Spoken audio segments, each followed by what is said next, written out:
Hello, and welcome to part 2 of 5 of Norway. As I explained in part 1, these are the long patrol, which is supposed to go with the downhill history from home I'm doing on Wednesday, the 18th of November 2020. Link should be below.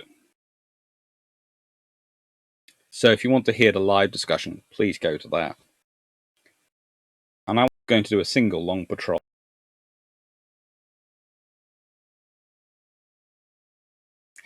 And I hope you enjoy it.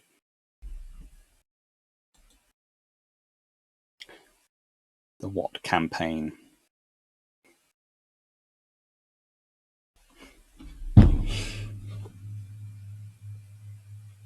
Preparation. Now, as we all know, when I first started this discussion in part 1, I basically gave a large, broad hint that the Battle of Narvik, not Battle of Narvik, the Altmark incident was not the starting point for German plans to invade. In fact, I would argue it goes back a little even further than that.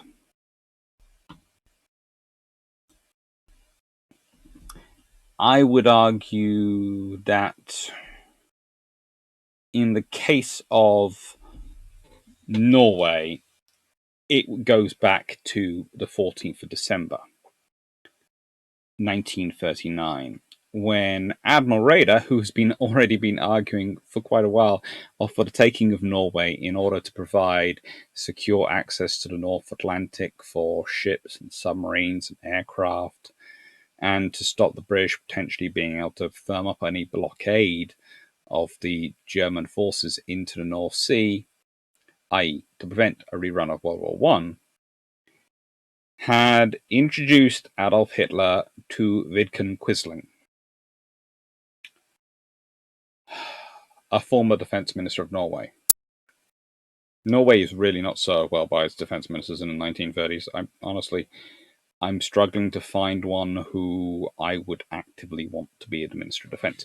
There are some very patriotic and good people who are it, not Quisling, but they don't seem to do a good job in defense. I do not know what happens to them.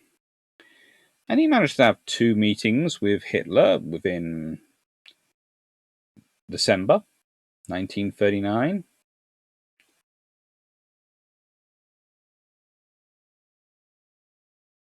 And that is when Hitler starts this development of this operation. And the thing is, the Allies have their own plans going on, so you can't really blame them. Norway's a very critically important country in terms of strategic position, in terms of Narvik, where the iron ore flows through it from Sweden, in terms of fish oil, which is critically important for lubricants and for people's health, fish, which is important for food stable supplies. As we all know, heavy water would also become something from there. Norway is a very, very useful piece of real estate.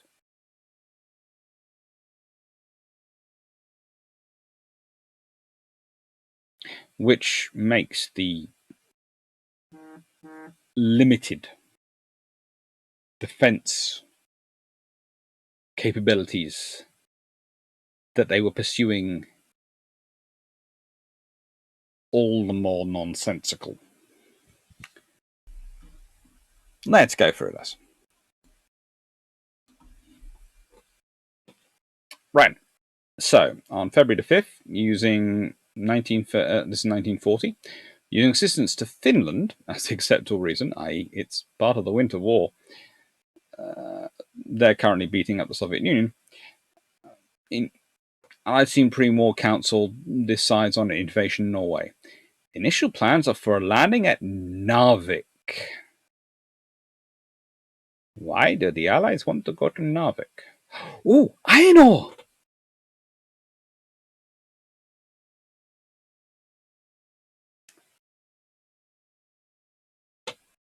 And Narvik is also a great place if you want to have forces operating from there to go across and backwards and forwards. It's far enough out of range of German-based aircraft, not necessarily Denmark or Norway-based aircraft, but Germany-based aircraft. It's quite a long way from, and you can have quite a decent number of ships in there, and there are facilities.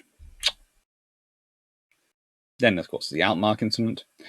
And on 21st of January, General Nicholas von Falkenhorst is appointed to command the German invasion forces. Lucky him. He'll also get to command the forces in Norway for most of the war. March 1st, the final order is given for the German attack on Norway and Denmark.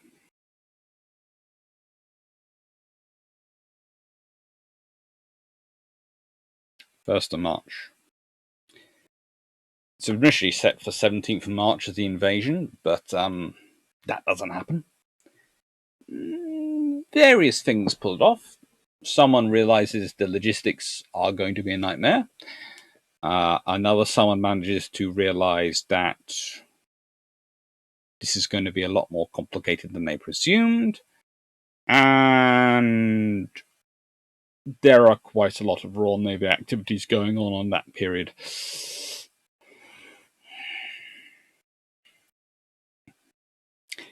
The Allies at the same point come with Operation Wilfred. So rather than invading Norwegian waters necessarily, their planning is to mine them. And then they're talking about also sending some military force to Norway to preempt German aggression. When the Germans arrive, they will of course claim they're preempting Allied aggression. So, yeah. And Norway, of course, doesn't have any of its armed forces mobilized.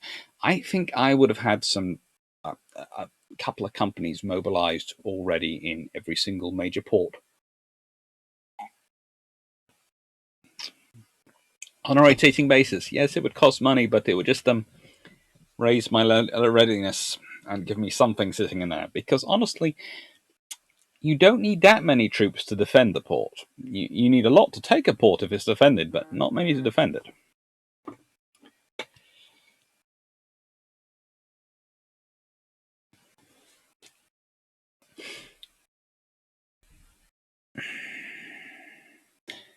However, the Winter War ends on the 13th of March. Damn those pesky Soviets, they're never used for anything. We just needed them to cover and provide us with reason for an invasion of Norway. And they couldn't even do that. What is the world coming to when you can't even rely on an aggressive, illogical dictator to keep a war going, even when he's losing? Stalin, how could you? Sorry. But this doesn't really move things back much, but things are moved back to the 8th of April 1940. Now, that would have, of course, been interesting if Wilfred took place on the 8th of April and the British had already mined the areas before the Germans went up on the 9th. That could have caused losses, and they might have, even the ships might have bumped into each other. So that's a really interesting point of history to think about. There's also the Operation Royal Marine going on, which France doesn't really like the idea of, because some of the mines don't stay in German territory. Some of them go down the rivers into French territory.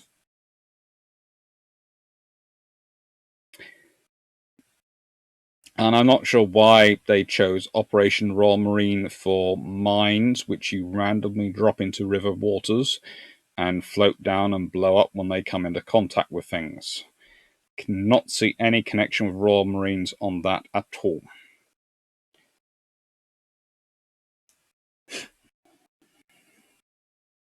April. On the 1st of April, Hitler approves the final plans for attacks on Norway and Denmark. Again. So the final order is given for the German attacks on the 1st of March, and then the 1st of April, Hitler gives final approval. Again. And then German High Command decide upon the 9th of April 1940, because, the German commander planning process is convoluted to the nth degree.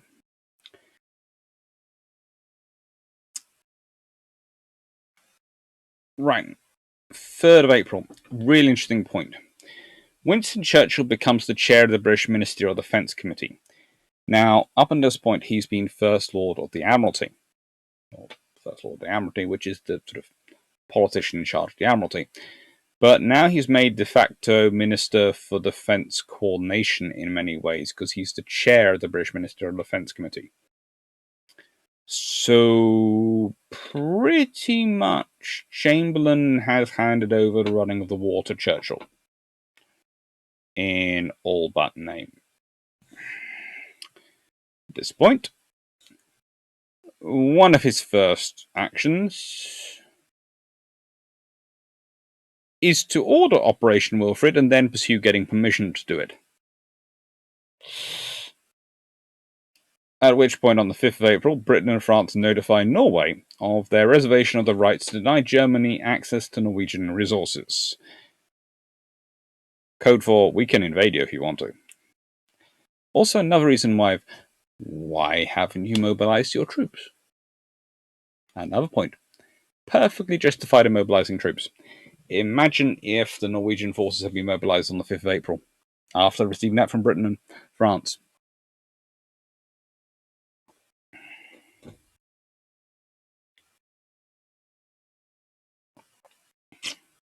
Germans turn up 4 or 5 days later and go, "We're here to liberate you. We're all armed and prepared. Liberate us from what?" But no, they don't. On the 6th, the Admiralty receives a report from Copenhagen stating 10 German destroyers are headed towards Narvik. This report is pretty much what the whole list of Group 1, and the British Embassy in Denmark had been pretty much guaranteeing that the Schobelt and the Russund were watched 24 hours a day.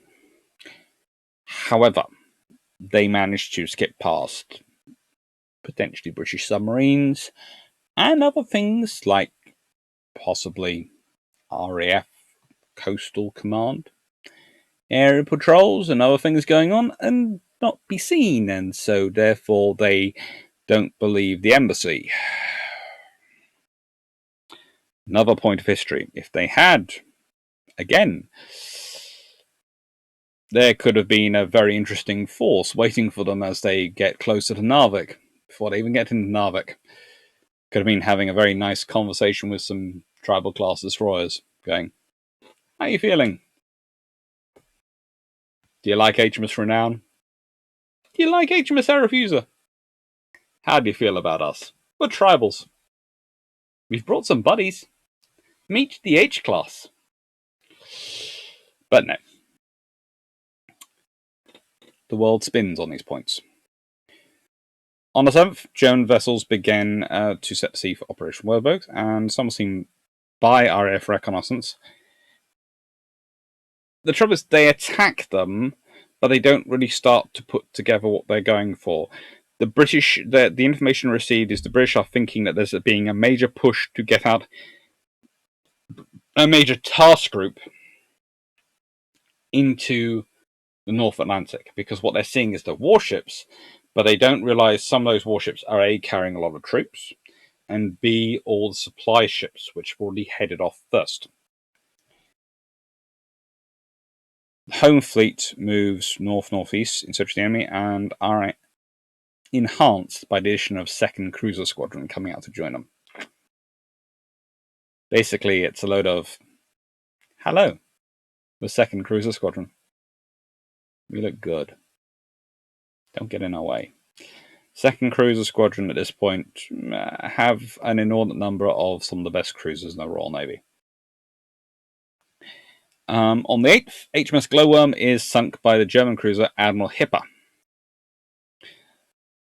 Of Group 2, after she'd been trying to chase down and destroy Bernard von Ammerden of Group 1, which shows how close the groups were. And the Polish get involved with ORP Ozal, sinking the German transport Rio de Janeiro off the southern Norwegian coast.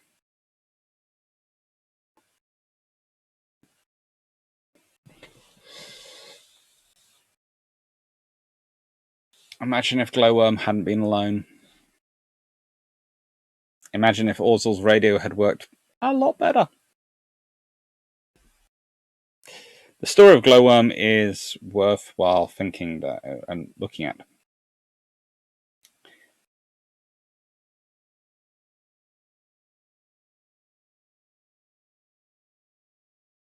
Now, Glowworm was originally dispatched along with HMS Renown and 7 other destroyers as part of Force WV of Operation Wilfred, which, as I've noted there, is probably the most mundane name ever given to an operation in the living memory.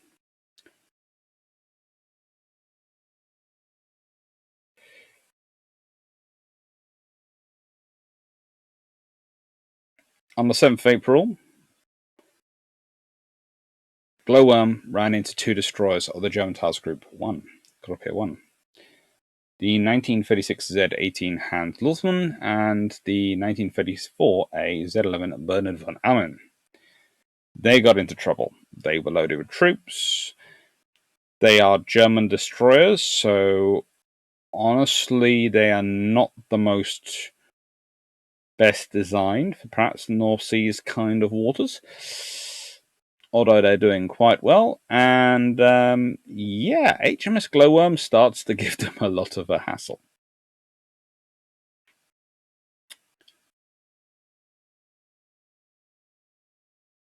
Glowworm sunk in the ensuing action with Admiral Hipper. Lovely, great big heavy cruiser of the German Navy. And what is most interesting is that Lieutenant Commander Roop receives his VC in part on recommendation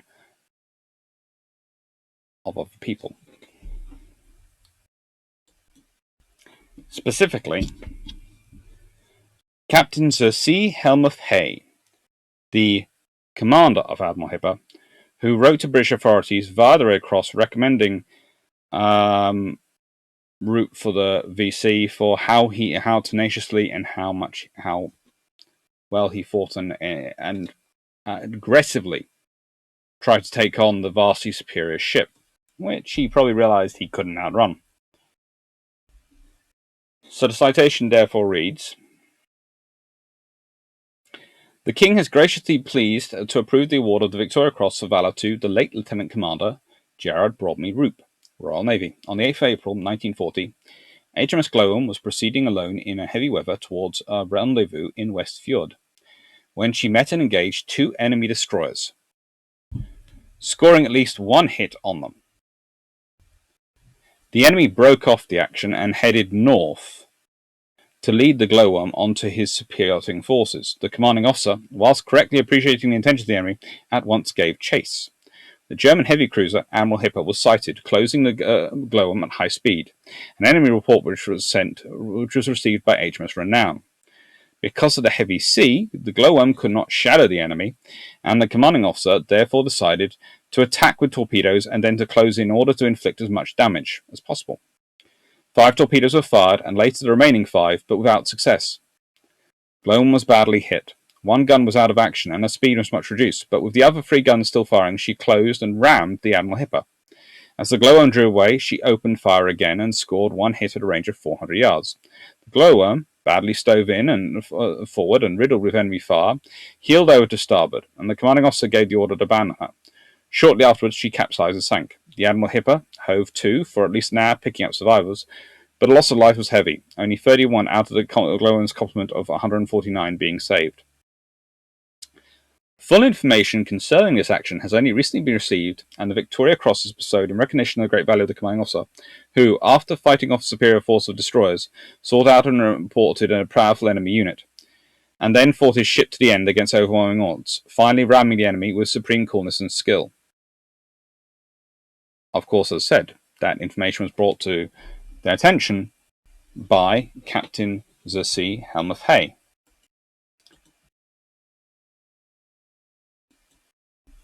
who I have to say I am quite surprised did actually survive World War II. And the reason I'm surprised he survived World War II is I'm fairly surprised that he got away with actually sending a note explaining how brave Lieutenant Commander Gerard Roop had been without being considered suspicious by the authorities. In fact, he was promoted even to a vice admiral and was the commanding admiral of the German Naval Forces in the Black Sea from November 1942. And, yeah.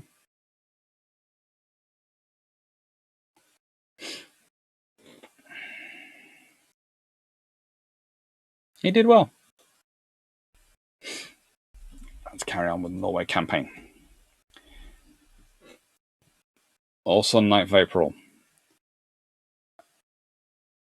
HMS Gurkha.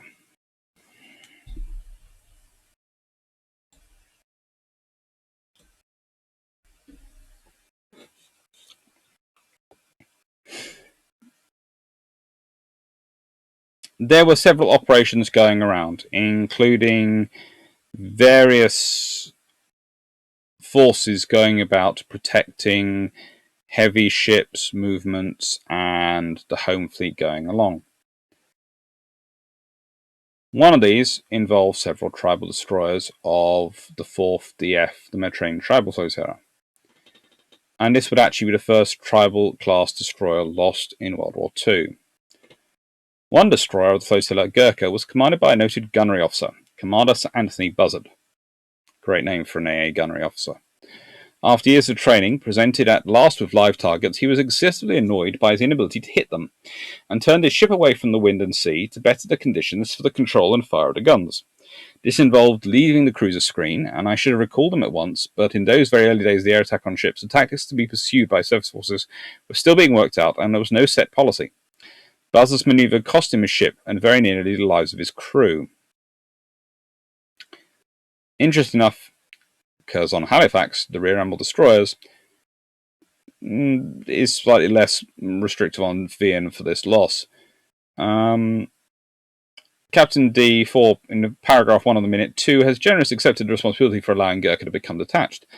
But his minute was written on 22nd April, by which time all or most of us had realised that to remain concentrated was the best defence against air attack, whereas on 9th of April, when the attack took place, this was not generally realised. Destroyers escorting Norwegian convoys when under attack had often been out of supporting distance from each other, and no harm had come to them.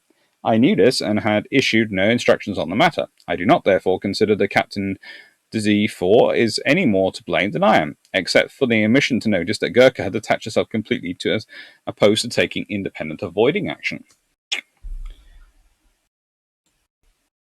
Basically, HMS Gurkha decided to charge an air attack. But none of the enemy aircraft got through, none of the various things she was also escorting got attacked, so you have to consider that was fairly good. So how's the beginning of the campaign?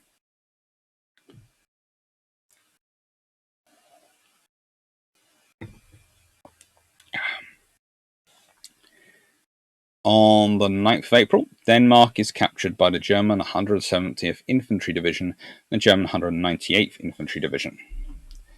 Now, again, remember what I said earlier about the divisions taking part in Norway, not necessarily being full divisions? Again, some of their forces might well have been involved in helping out with Denmark. But the thing is, it only takes 6 hours for them to conquer Denmark. And pretty much the only one who's prepared to resist is the old general, who's in command of their forces. So the exact opposite of Christian Lake, who really isn't up to resisting.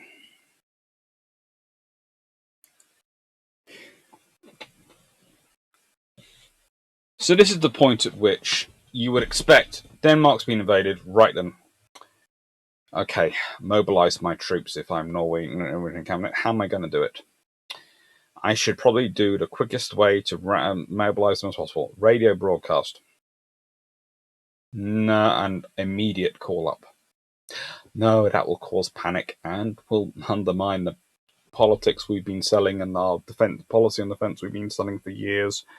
We've already got a king who's distrustful of us, a military establishment which is distrustful of us. We have a general up in the north of the country who takes absolutely no notice of us. Yeah, we won't do that. They instead go for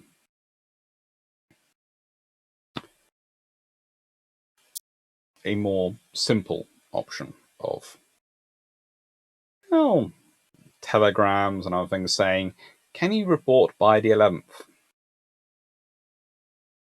Denmark's being invaded now, but we want you to report in 2 days' time.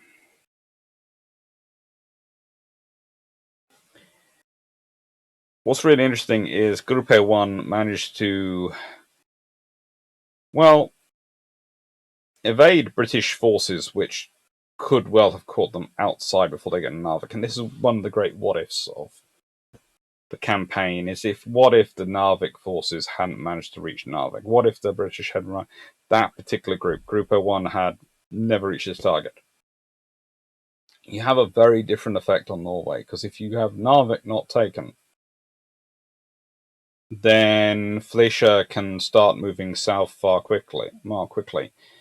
If he can come up on Trondheim before Trondheim's reinforced with his troops, and maybe British and French troops land before he gets there.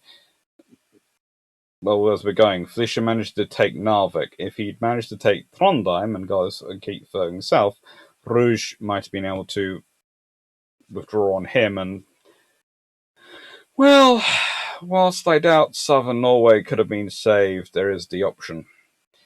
So that's a what if. But the fact is, on the 10th, the Second Battle of Narvik happens. Please note I'm calling it the Second Battle of Narvik, not the first. The First Battle of Narvik is on the 9th, when the Germans beat up the Norwegian Navy to get in there. I am not going to sit here and go, it's the First and Second Battles of Narvik. No, there are 3 battles of Narvik. There are 3. The Norwegian Navy do put up a fight. Yes, they get destroyed and butchered horribly. Yes, they behave in a far too honourable, far too genteel manner.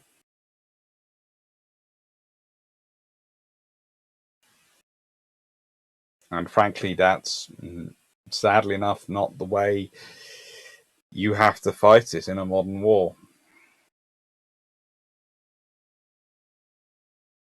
But that doesn't mean they did anything wrong. They just didn't do it right.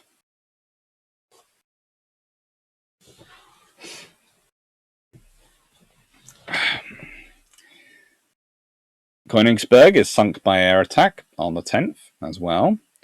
And the Norwegian government leaves Oslo, going to Molde. So pretty much the Germans don't get into Oslo that quickly either. And on the 11th, Luftwaffe bombers attack Niesburg and destroy civic buildings, and they also then attack Elverum and kill about 41 civilians. On the 12th, Kongsberg falls to the German forces, and on the 13th, the Third Battle of Narvik takes place. And the Third Battle of Narvik is the one we all know about, and the one which Drakenfennel has done an absolutely excellent video about recently.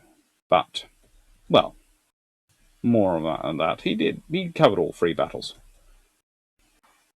I know, I got to take part in it. It was a fun one.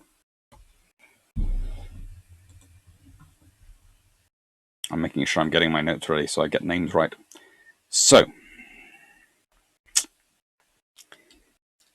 going to expand this one. And I should note, I have no idea about these photos. I think they're the right things. I've been tracking them down and got permissions from people on various forms of Facebook, but you can never be sure if those people actually have the rights to use those pictures or not. So,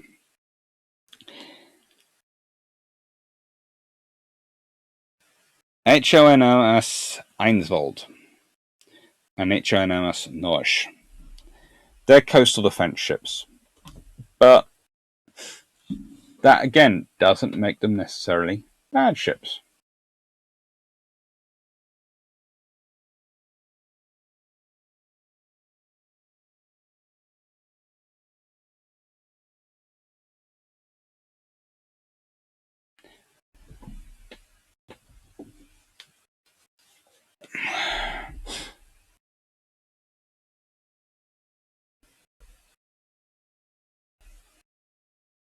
They are old ships, and honestly, if the Germans had brought in the Scharnhorst and Gneisenau, they would have been wiped out within seconds. But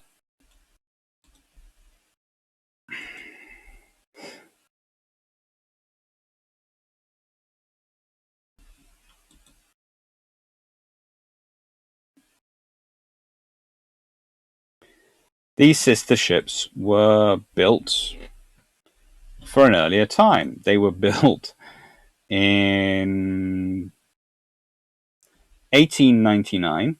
So in 1939, were 40 years old. They carried two single 8.25-inch guns, I think.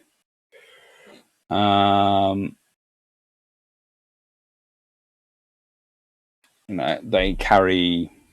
Sorry, I'm reading my own handwritten notes, which I've scanned, and that was a very silly thing to do. Yes. 8.26-inch guns, two of them. They have 6 5.9-inch guns and 8 3-inch guns, plus some 3-pounders and some submerged torpedo tubes. Have a 6-inch belt and 9-inch around the turrets. They are coastal defense ships. They're not fast, but they are big ships. And theoretically, if you're a destroyer, they should be quite a threat to you. They also have Captain Odd Isaac Willock.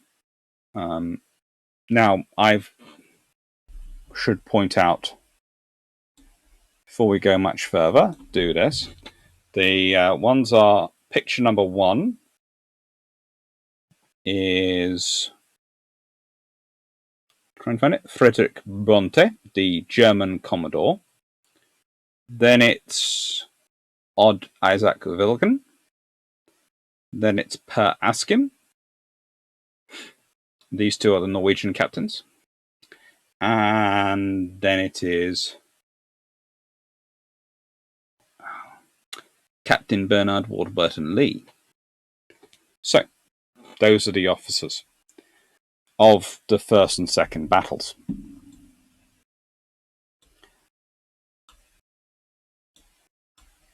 In the first battle,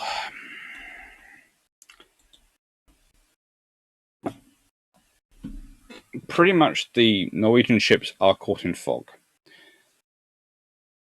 Odd Isaac Wilcock tries to negotiate, tries to tell them to go.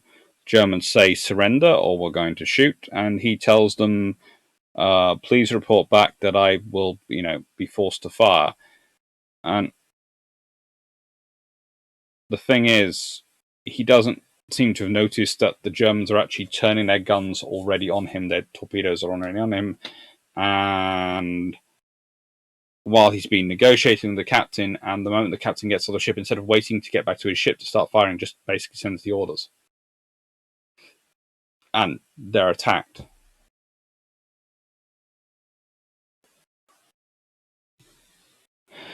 Per Askim's ship is actually just got out the harbour and is waiting further back and hasn't even heard its sister ship get destroyed. And the Germans have actually, some of them managed to get past it and offloading troops. And then the fog lifts and it sees the Germans, it tries to get engaged. They haven't had time for fighting. They haven't been doing, well, not fighting, but gunnery practice, all sorts of things. Things which should have made these ships viable. These ships were not in what I would call a warlike condition. They had the spirit, but they didn't have the mind, and they certainly didn't have the training and the operational capability they needed for this scenario. It's thick fog. They've got smaller gunboats, the Kell and these things, which haven't noticed what's going on, haven't told them because they've been overwhelmed by events. All these things. What would you have done differently if you'd been a sort of warlike squadron? Well, I'm surprised the small ships weren't with the bigger ships. I'm surprised. I realized they were probably doing a sort of screen thing and then these ships would react. But honestly, if you've got thick fog and you can barely see, then having the smaller ships come back, keeping the bigger ships together to support each other rather than the one charging off. Yes, you're trying to keep as close to land as possible so you can keep communications in with the Admiralty, but again, having decent radios, having decent communications on the ships might have helped that.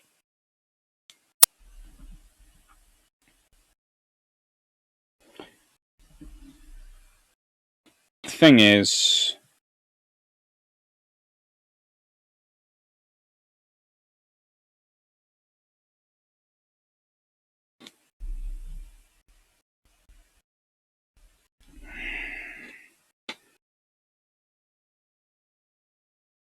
once you've got the Norge lost and has been sunk, that pretty much resistance over in Narvik. In fact, much of the Norwegian troops awoke to the sound of gunfire. They hadn't been woken up by the alerts given to the Navy.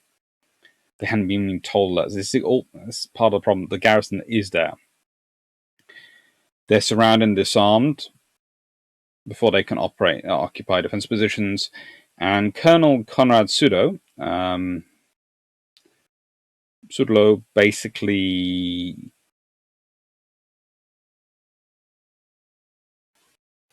withdraws from the area as quickly as he can and tries to begin negotiations with the Germans. There are some reports that he has pro-air German feelings, but honestly, I think he just doesn't. He hasn't been alerted, he hasn't been mobilized, he hasn't had a chance to mentally prepare for war. You have the fact that it's kind of like Pearl Harbor. The Japanese are prepared for fighting the battle because they know it's coming. The Americans aren't because they don't. The Germans, by this point, have been at war since September 1939. Yes, it's been a bit of a phony war, yes, but they've been at war. They've had time to get into a war mentality. This is April 1940. This is 8 months into the war.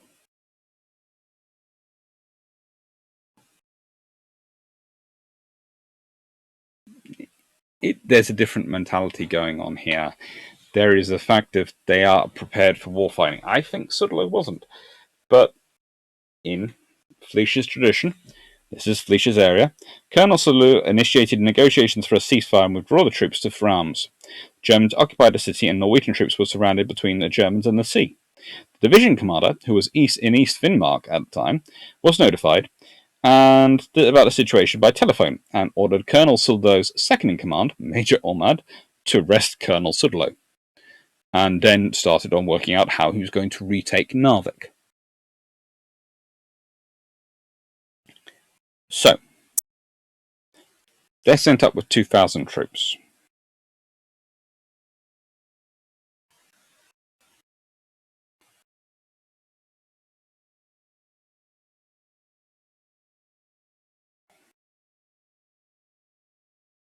And they've managed to land it.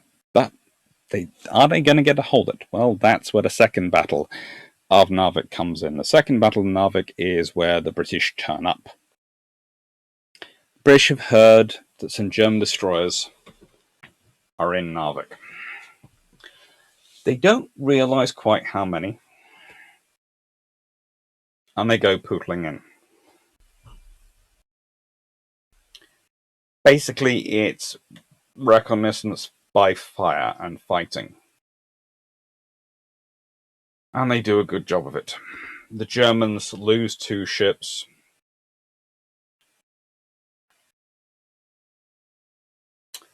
Two warships. They have others damaged. And they lose a lot of supplies. They've lost supplies already as the operation has been going on.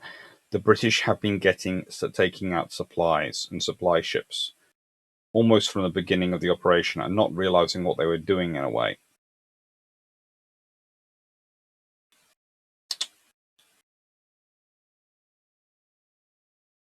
But of those officers, only Per Askim is alive.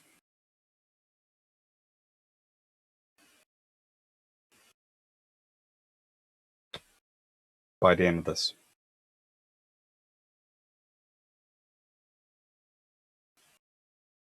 Warlock dies in the freezing water after Einsvold explodes. Per Askim is recovered but is severely injured.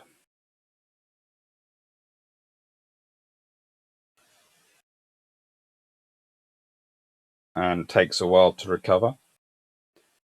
Bronte has his ship blown up underneath him, and his successors are really not as good at their jobs.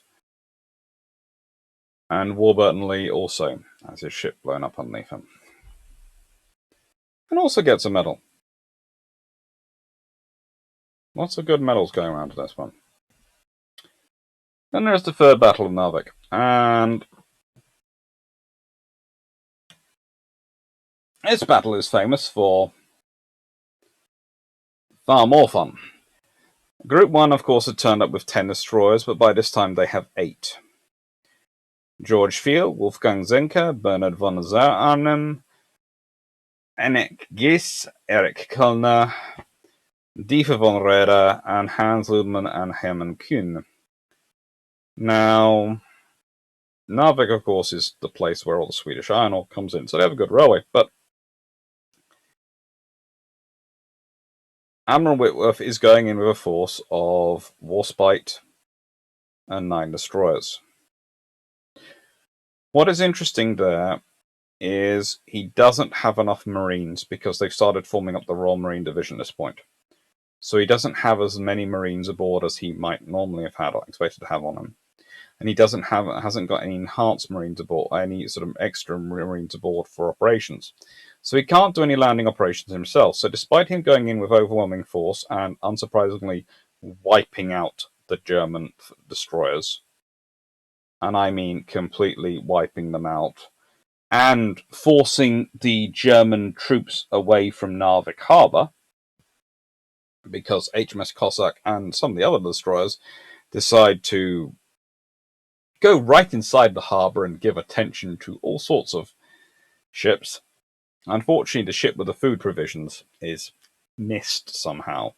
Well, you can tell why she's missed. They'd actually already opened her Seacocks and Tunker on the seabed, so she couldn't sink any further, so they probably thought they'd already damaged her.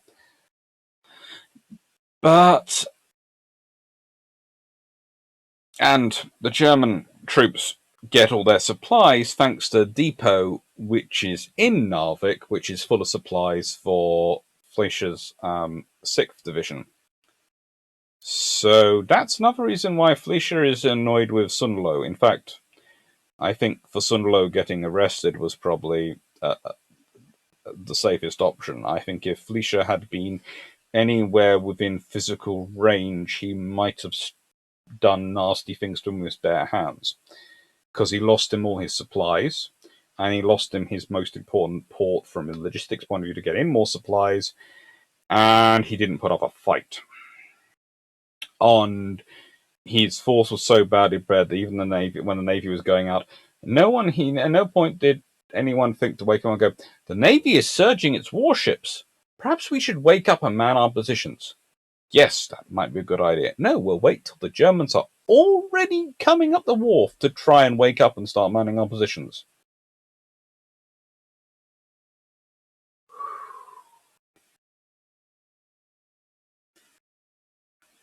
I have nothing but respect for the Norwegian Armed Forces and all they do in World War II. But seriously.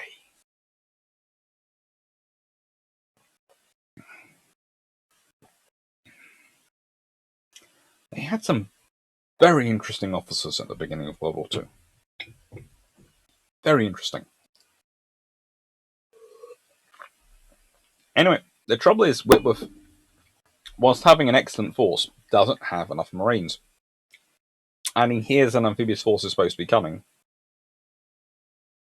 He presumes it'll head straight for Narvik anyway, so he doesn't land troops. But it's another interesting what-if scenario is, what if Whitworth had had the normal complement of Marines he'd had, considering the various tribal crews and their propensity for getting involved in surface action, and the use of pom-poms and various other things they would be using for fire support. The fact that the Germans didn't have any artillery really with them, certainly didn't have much in the way of mortars or machine guns with them.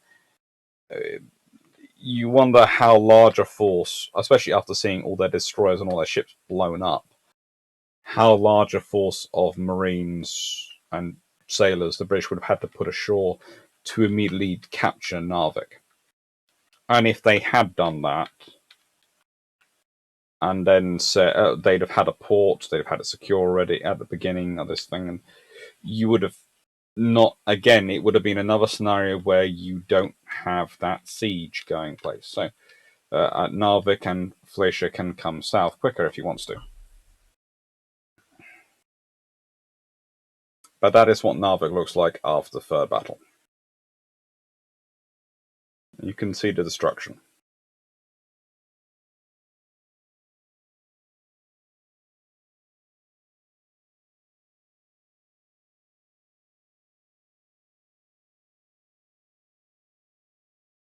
And Narvik is a critical point. You cannot overstate the importance of Narvik in all of this.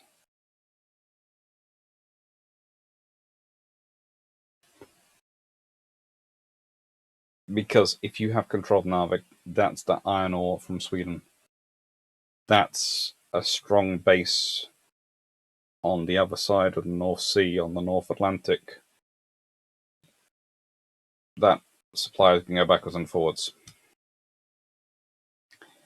And again, you need to win Norway quickly. Why?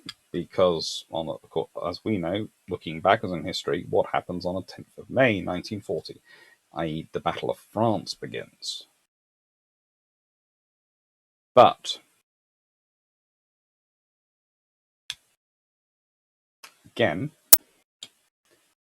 one has to wonder if Norway had not looked like it was going to be as successful as it was going to be, and it started going to pot for Germans in April. Would they have launched the Battle of France when they did? Would they have launched it earlier? Would they have waited longer? It's taking supplies, it's taking resources, it's taking tension away from France. Anyway, thank you. I hope you've enjoyed I hope you enjoyed part 2 of this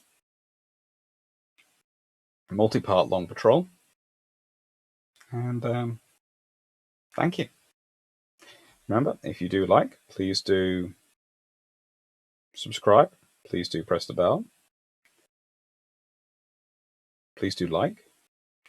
Please consider joining our Discord or even becoming a patron and getting the vote in for the December patron choice. So, as always, the suggestions have all come from my patrons. I've selected the 8 I feel I'm most able to do, and they're able to vote for their favourites, and the ones which get the most votes get done.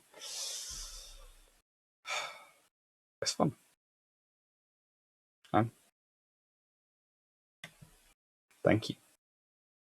Take care.